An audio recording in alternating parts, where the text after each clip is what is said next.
آپ حضرت خدیجہ کے ہاں تشریف لائے اور فرمایا کہ مجھے کمبل اوڑھا دو، مجھے کمبل اوڑھا دو۔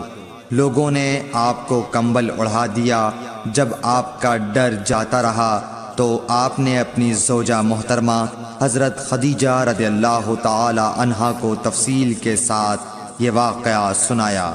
اور فرمانے لگے کہ مجھ کو اب اپنی جان کا خوف ہو گیا ہے۔ آپ کی اہلیہ محترمہ حضرت خدیجہ رضی اللہ تعالی عنہا نے آپ کی ڈھارس بندھائی اور کہا کہ آپ کا خیال صحیح نہیں ہے، اللہ کی قسم آپ کو اللہ کبھی رسوا نہیں کرے گا، آپ تو اخلاق فاضلہ کے مالک ہیں،